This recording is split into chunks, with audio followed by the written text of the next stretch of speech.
Students, आज हम प्राचीन भारत के इतिहास के तहत सिंधु घाटी सभ्यता का अध्ययन करेंगे। सिंधु घाटी सभ्यता जैसा नाम से विदित है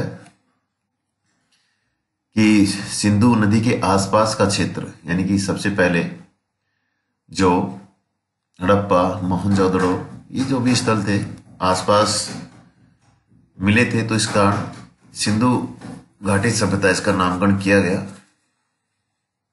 उसके बाद और भी नाम है इसके, हड़प्पा सभ्यता, कांस्य युगीन सभ्यता। तो सिंधु घाटी सभ्यता हम देखते हैं कि एक नगरीय सभ्यता मानी जाती है और पूरी तरह से एक विकसित सभ्यता थी। वर्तमान में भी देखते हैं कि हमारे जो जयपुर और चंडीगढ़ बड़े खूबसूरत शहर है और उसका पैटर्न भी सिंधु घाटी सभ्यता से, उसके नगर नियोजन से लिया गया है। वही ग्रिड पद्धति के आधार पे जो उसका शहर का निर्धारण होता था वो इन पर लागू होता है। तो सिंधु घाटी सभ्यता में चाहे उनका राजनीतिक, आर्थिक, सामाजिक हर क्षेत्र में देखते हैं कि वो सभ्यता एक विकसित सभ्यता थी। उस समय देशी व्यापार और विदेशी व्यापार दोनों तरीके का होता था। लेकिन जिस हिसाब से सिंधु घाटी सभ्यता का एक काल मानते हैं कि 3250 से लेकर 1750 तक मोटा मोटा इसका काल माना जाता है। अलग अलग इतिहासकार अलग अलग इसका काल का निर्धारण करते हैं, लेकिन पूरी तरह से एक अगर सी कार्बन पद्धति के आधार पर, सी जोदा के आधार पर माने तो 2500 से लेके इसका 1750 ईस्वी तक हम मान सकते हैं। सिंधु घाटी सभ्यता एक बहुत विकसित सभ्यता थी, लेकिन बाद में हम देखते हैं कि इसका पतन भी बहुत तेजी से होता है और पूरी तरह से इसके पतन के कारणों में भी विभिन्न विद्वानों ने अलग अलग धारणाएं बताई है इसके बारे में कि किस प्रकार इसका पतन होता है। तो यही सब कुछ आज हम आपको सिंधु घाटी सभ्यता के बारे में बताने वाले हैं। यहाँ पे सामने आपको नजर आ रहा है कि मैप के माध्यम से भी इसका दर्शा रखा है कि कहाँ कहाँ पर ये सिंधु घाटी सभ्यता के स्थल पाए जाते हैं, लेकिन बाद में इसका काफी विस्तार भी हो जाता है। इसी में हम कड़ी में देखते हैं कि जो सिंधु घाटी सभ्यता, उसको हम आज हड़प्पा सभ्यता के नाम से भी जानते हैं और ये एक प्राचीन और बहुत महत्वपूर्ण सभ्यताओं में से एक सभ्यता है। इस सभ्यता के लिखित साक्ष्य उपलब्ध है, लेकिन आज तक इसे पढ़ा नहीं जा सका है, प्रयास जारी है। इस सभ्यता को आदि इतिहास सभ्यता भी कहते हैं। जॉन मार्शल ने सबसे पहले इस सभ्यता को सिंधु घाटी सभ्यता नाम दिया था, परंतु सर्वप्रथम इस सभ्यता का पता जो लगाया था वो चार्ल्स मैसन ने लगाया था, एक अंग्रेज पर्यटक था, और उसने 1826 ईस्वी में इस सभ्यता का पता लगाया था। ये भी हम देखते हैं कि हड़प्पा संस्कृति की जो जानकारी है, इस सभ्यता के में जो जानकारी है वो सिर्फ पुरातात्विक स्रोत पर ही आधारित है, क्योंकि साहित्यिक स्रोत के आधार पर इसके हमें साक्ष्य नहीं मिल रहे हैं। तो पुरातात्विक स्रोत ही एकमात्र जानकारी का स्रोत है हड़प्पा संस्कृति के। इस सभ्यता के निर्माता के रूप में अगर हम वर्णन करें तो प्रोटो ऑस्ट्रेलाइड जो सिंधु सभ्यता क्षेत्र में आने वाली प्रथम प्रजाति मानी जाती है, लेकिन उसके बाद भूमध्य सागरीय प्रजाति के लोग बताते हैं बाद में सबसे ज्यादा यहाँ पे पाए जाते हैं। तो ये क्वेश्चन भी पूछा जाता है कि निर्माता के रूप में कौन सी प्रजाति सबसे पहले मानते हैं, तो प्रोटो ऑस्ट्रेलाइड, लेकिन सबसे ज्यादा जो पाई जाती है वो है भूमध्य सागरीय प्रजाति के लोग। इसके अतिरिक्त मंगोलाइड और अल्पाइन प्रजाति के लोग भी यहाँ देखने को मिलते हैं। विस्तार अगर इसका देखें तो जम्मू कश्मीर में मांडा जो एक क्षेत्र है, वहां से लेके दायमाबाद महाराष्ट्र, यानी कि उत्तर से दक्षिण, और पूर्व से पश्चिम की तरफ देखें तो पाकिस्तान के सुतकागा इंडोर और आलमगीरपुर यूपी में। ये 1600 किलोमीटर है पश्चिम से पूर्व, और उत्तर से दक्षिण 1400 किलोमीटर का क्षेत्र माना जाता है अगर विस्तार के दृष्टिकोण से इसको अगर देखते हैं। तो ये भी पूछते हैं कि कुल सिंधु घाटी सभ्यता का विस्तार कितना है, तो ज्यादातर किताबों में 12,99,600 वर्ग किलोमीटर इसका कुल विस्तार माना गया है। और आकार अगर हम इसका देखें तो कहीं न कहीं त्रिभुजाकार इसको की श्रेणी में इसको रख सकते हैं। कालक्रम जैसा हम मानते हैं कि जॉन मार्शल है या फिर सर्विस है, अर्नेस्ट मैके है, माधव स्वरूप वस्त है, सभी लोग इसका काल निर्धारण अलग अलग इसका निर्धारित करते हैं। तो इसको हम सीधे किताबों के माध्यम से देख सकते हैं। काल निर्धारण में कुछ ऐसा कुछ बताने की आवश्यकता नहीं है, लेकिन फिर भी इसकी मान सकते हैं कि जो कार्बन डेटिंग पद्धति थी C14, उसके आधार पर इसका निर्धारण 2350 से 1750 ईस्वी पूर्व जो माना गया है, उसको हम एक ऑथेंटिक काल निर्धारण मान सकते हैं। अब बात आती है कि सिंधु घाटी सभ्यता में कितने स्थलों का पता किया गया है कि लगभग 1000 स्थलों का पता लगाया जा चुका है, लेकिन इसमें नगरों की संख्या है वो मुख्यतः 6 स्थलों को ही दी गई है। ये सभ्यता 3 भागों में बांटी गई है, प्राक हड़प्पा कालीन सभ्यता, हड़प्पा कालीन सभ्यता और उत्तर हड़प्पा कालीन सभ्यता। जो स्थल मिले हैं, जो नगरों की संख्या दी गई है जिनको, उसमें हम देखते हैं कि प्राक हड़प्पा कालीन संस्कृति वो थी आमरी पंजाब में, मेहरगढ़, कोटदेजी, कालीबंगा, राखीगढ़ी और बनावली हरियाणा में है। तो ये जो स्थल माने जाते हैं हड़प्पा संस्कृति से पहले के हैं, प्राक हड़प्पा कालीन स्थल पूछे जाते हैं भी। दूसरा आता है हड़प्पा कालीन। उस समय कौन कौन से थे हड़प्पा कालीन? हड़प्पा, मोहनजोदड़ो, कालीबंगा, लोथल और बनावली। इन स्थलों को हम हड़प्पा कालीन मान सकते हैं। उत्तर हड़प्पा कालीन यानी कि जो बाद में मिले हैं, हड़प्पा कालीन जो एक मोटा एक काल माना जाता है हड़प्पा काल का, उसके बाद उसमें सुदकोटड़ा और धौलावीरा तथा राखीगढ़ का नाम विशेष रूप से लिया जा सकता है। अगर वर्णन करें कि सिंधु घाटी सभ्यता की क्या विशेषताएं थी, तो विशेषता देखो बहुत इंपॉर्टेंट है कि सिंधु घाटी सभ्यता को हम पढ़ रहे हैं तो क्या उसकी खास विशेषताएं रही होगी। तो उसका सबसे पहले तो यह है कि ये एक मौलिक अवधारणा है। मौलिक अवधारणा यानी कि सबसे पहले खोजी गई थी और अपने आप में यूनिक है, तो मौलिक अवधारणा मान सकते हैं सिंधु घाटी सभ्यता को। दूसरा हम देखते हैं कि इसका जो धर्म है सिंधुवासियों का, वो था द्वैतामूलक।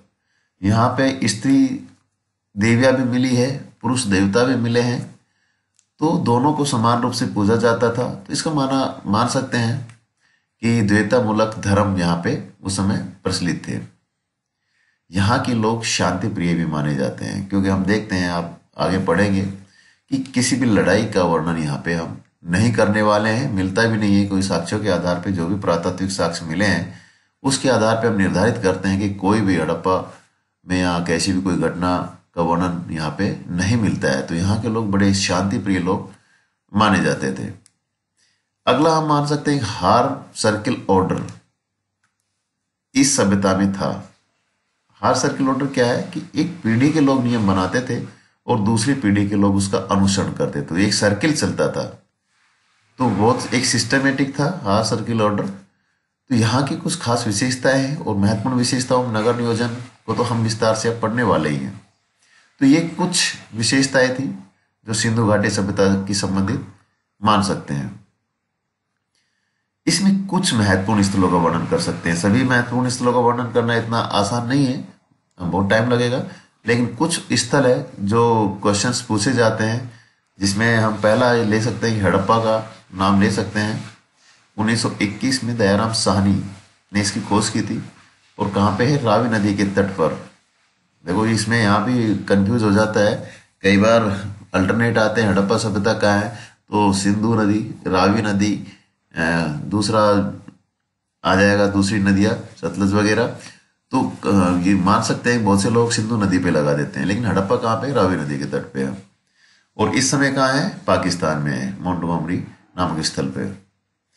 हड़प्पा से जो प्राप्त मोहरों पर सर्वाधिक अंकन जो था वो एक श्रृंगी पशु का मिलता है। और यहाँ से जो स्वास्तिक अंकन, स्वास्तिक अपन बनाते हैं शुभ संकेत के रूप में, गाड़ी लेते हैं या मुहूर्त करते हैं मकानों का, तो स्वास्तिक का चिन्ह लगाते हैं, तो उसके अवशेष भी यहाँ से मिलते हैं, जिसे सूर्य पूजा का प्रतीक भी माना जाता है। क्षेत्रफल की दृष्टि से एक बड़ा स्थल है और इसकी जो मुख्य विशेषता है उनमें मुख्य धान्य कोठार, जो एक 6-6 की पंक्ति में बने होते हैं धान्य कोठार, और श्रमिक आवास भी वहाँ साथ साथ मिले हैं और कुछ अभिलेखयुक्त मोहरें भी मिली है। R37 कब्रिस्तान ये पर्टिकुलर नाम दिया गया है R37 कब्रिस्तान, ये भी हड़प्पा से मिलता है। उसके बाद देखते हैं मोहनजोदाड़ो। ये 1922 में राखालदास बनर्जी के द्वारा सिंधु नदी के तट पर लरकाना नामक स्थान है पाकिस्तान में, वहां से मिलता है। और यहाँ से पशुपति के मोहर बहुत पूछा जाता है। पशुपति की मोहर कहाँ से मिलता है, कितने ही एग्जाम्स में पूछा जाता है। उसके बाद वृहद स्नानागार, इसका आकार भी पूछ सकते हैं। 11.88 लंबाई, 7.01 चौड़ाई और 2.43 मीटर ये गहराई है। तो ये एक आकार भी इसका पूछा जा सकता है। यहाँ पे पुरोहित निवास भी मिले हैं। सबसे ज्यादा जनसंख्या मोहनजोदड़ो में थी। महाविद्यालय का वर्णन अगर पूछा जाता है वो भी मोहनजोदड़ो को मान सकते हैं। सूती कपड़े के साक्ष्य यहाँ से मिले हैं। कांस्य एक नर्तकी, इसको भी बहुत पूछा गया है कि जो सिंधु घाटी सभ्यता के मूर्तिकाल का सर्वश्रेष्ठ नमूना भी माना जाता है। एनसीईआरटी में इसका चित्र भी दिखाया गया है। कांस्य नर्तकी वो भी मोहनजोदड़ो से मिलती है। और इससे ही हमें ये पता चलता है कि यहाँ कहीं ना कहीं देवदासी प्रथा का भी प्रचलन रहा होगा। और सबसे बड़ी जो इमारत है यहाँ की वो है अन्नागार, जिसको धान्य कोठार भी बोलते हैं और जिसका आकार था 45.71 और लंबाई और 15.23 चौड़ाई। इसे भूत प्रेतों को टीला या सिंधु का नकलिस्तान भी कहा जाता है मोहनजोदड़ो के बारे में। तो यही कुछ वर्णन है, यहीं से क्वेश्चन निकल के आते हैं। अगला है चनहुदलो। ये 1931 एनजी मजूमदार, ये सिंधु नदी के तट पर एक पाकिस्तान में स्थित है स्थल। इसकी प्रमुख विशेषता अगर माने तो वक्राकार ईंटें, ये स्पेशल इसी में पाया जाता है वक्राकार ईंटें। बिल्ली का पीछा करते हुए कुत्ते के पंजे के निशान यहाँ मिले हैं। मन के बनाने का कारखाना है ना, सबसे ज्यादा सामान्य अगर कोई कंपटीशन है तो मन के बनाने का कारखाना पूछा जाता चंदोड़ो के बारे में। श्रृंगार प्रसाधन सामग्री और दुर्गीकरण दुर्गों का अभाव यहाँ पे पाया जाता है। हड़प्पा और मोहनजोदड़ो में दुर्ग मिलते हैं लेकिन यहाँ पे दुर्गों का अभाव पाया जाता है। और दूसरा है कि एक पक्की ईंटों के भवन भी यहाँ से मिलते हैं चंदोड़ो में। फिर है लोथल। 1954 ईस्वी SR राव, भोगवा नदी गुजरात में है और ये खंबात की खाड़ी में स्थित है लोथल। इसकी प्रमुख विशेषता डॉकयार्ड, बंदरगाह, या जो गोदीवाड़ा बोलो, डॉकयार्ड बोलो, बंदरगाह बोलो, तो ये भी आपके एक सामान्य से जो कंपटीशन है उनमें क्वेश्चंस बार बार आता रहता है, रिपीट होता है। फारस की मुद्रा के अवशेष यहाँ से मिले हैं, लोथल से मिले हैं। चावल की साक्ष्य यहाँ से मिले हैं। चालाक लोमड़ी की कथा का एक अंकन भी यहाँ से मिलता है। और सबसे बड़ी बात यह है कि अग्निकुंड, जो बहुत बार कुछ पूछा गया है क्वेश्चंस, अग्नि पूजा की परंपरा की शुरुआत कहीं ना कहीं हम लोथल से मान सकते हैं क्योंकि यहाँ से अग्निकुंड मिले हैं। और 3 एक प्रशासनिक भवन भी मिला है और सवाधान की तीनों प्रक्रिया यहाँ से सावधान की मिलती है। अगला हम देखते हैं कालीबंगा। कालीबंगा राजस्थान में है। 1952 ईस्वी में इसकी जो खोज की थी मौलाना घोष ने की थी और इसके जो उत्खनन करता थे वो बीबी लाल और बी के थापर को माना गया है। ये सरस्वती और घग्गर नदी जो विलुप्त हो चुकी है वहां से मिलती है, इसके साक्ष्य मिलते हैं। वर्तमान में ये कहा है राजस्थान के हनुमानगढ़ जिले में स्थित है। इसकी प्रमुख विशेषता है कालीबंगा में इसमें जुते हुए खेतों के साक्ष्य मिले हैं। लकड़ी की बनी नालियां मिली है, अग्निवेदियां मिली है और मेसोपोटामिया की बेलनाकार मोहरें भी यहाँ से मिलती है। और दोहरी किलेबंदी के साक्ष्य भी यहाँ से मिलते हैं। अलंकृत फर्श भी यहाँ से मिलते हैं। तो बहुत सी ऐसी विशेषताएं हैं जो ये क्वेश्चंस इसमें से आते जाते हैं, पूछे जाते हैं। अगला है बनावली। ये 1973 में RS बिस्ट हिसार हरियाणा अच्छी किस्म के जौ के लिए बनावली को जाना जाता है। जल निकासी की व्यवस्था का अभाव, देखो जो भी स्थल है बाकी वहां पे जल निकासी के प्रॉपर व्यवस्था मिलती है लेकिन यहाँ पर अभाव मिलता है जल निकासी की। और यहाँ से अभी ये पढ़ेंगे नगर नियोजन में ये चीजें आएगी, जल निकासी क्या है। मिट्टी से निर्मित हल्का प्रतिरूप भी यहाँ से मिलता है, बनावली से मिलता है। राखीगढ़ी नामक स्थल जिंद हरियाणा में मिलता है और यहाँ से चावल की भूसी के साक्ष्य भी कहीं न कहीं हम देखने को मिलता है। चावल की भूसी के साक्ष्य और चावल के साक्ष्य कहाँ से मिलते हैं, लोथल से भी मिलते हैं।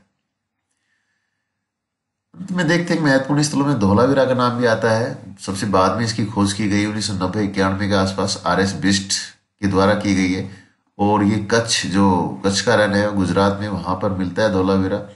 और भारत में स्थित सिंधु सभ्यता का दूसरा सबसे बड़ा स्थल इसको माना जाता है। एकमात्र स्थल जिसमें नगरों को 3 भागों में विभक्त किया गया है। ये भी कई बार पूछा गया है कि ऐसा कौन सा स्थल है भारत का सिंधु घाटी सभ्यता का जिसमें नगरों के 3 भागों का उल्लेख किया जाता है। और स्टेडियम आकृति के साक्ष्य भी कहीं पूछा जाए कि स्टेडियम के साक्ष्य कहाँ से मिलते हैं सिंधु घाटी सभ्यता पे, तो धोलावीरा का नाम हम इसमें ले सकते हैं। तो ये सब कुछ थे, कुछ महत्वपूर्ण स्थल थे। इसके अलावा कुछ बनवाली एक ऐसा पुरा स्थल माना गया है जहां से जल निकासी के साक्ष्य नहीं मिले हैं, जो अभी बताया गया है। एक सबसे महत्वपूर्ण यहाँ पे था कि सिंधु घाटी सभ्यता में मंदिर होने के कोई प्रमाण नहीं मिलते हैं, लेकिन मूर्ति पूजा के साक्ष्य मिलते हैं। तो ये एक सोचने का विषय है कि मंदिरों का कोई उल्लेख नहीं है, क्योंकि मंदिरों का हम अक्सर पढ़ते हैं कहाँ से शुरुआत होती है मंदिरों की, गुप्त काल से शुरू होती है। तो यहाँ मंदिरों का कोई साक्ष्य नहीं है, कोई प्रमाण नहीं है, लेकिन मूर्ति पूजा के साक्ष्य मिलते हैं। क्योंकि पीछे हम देख चुके हैं कि पुरोहित का और या नर्तकी के रूप में उनका हम साक्ष्य देख चुके हैं। लोहे से अनभिज्ञ थे ये लोग, क्योंकि लोहे की जानकारी हमें 600 BC के आसपास जाके मिलेगी। तो इस समय लोहे का कोई ज्ञान नहीं था, न कोई सिंचाई की व्यवस्था उस समय थी। आमरी को पहला स्थल माना गया है जहां से सबसे पहले प्राक हड़प्पा कालीन अवशेष मिले हैं, और यहाँ से पीपल का वृक्ष सबसे पहले पवित्र, और देवदासी प्रथा अस्तित्व में थी, यानी कि नर्तकी की मूर्ति। तो ये आपने देखा, बाकी हम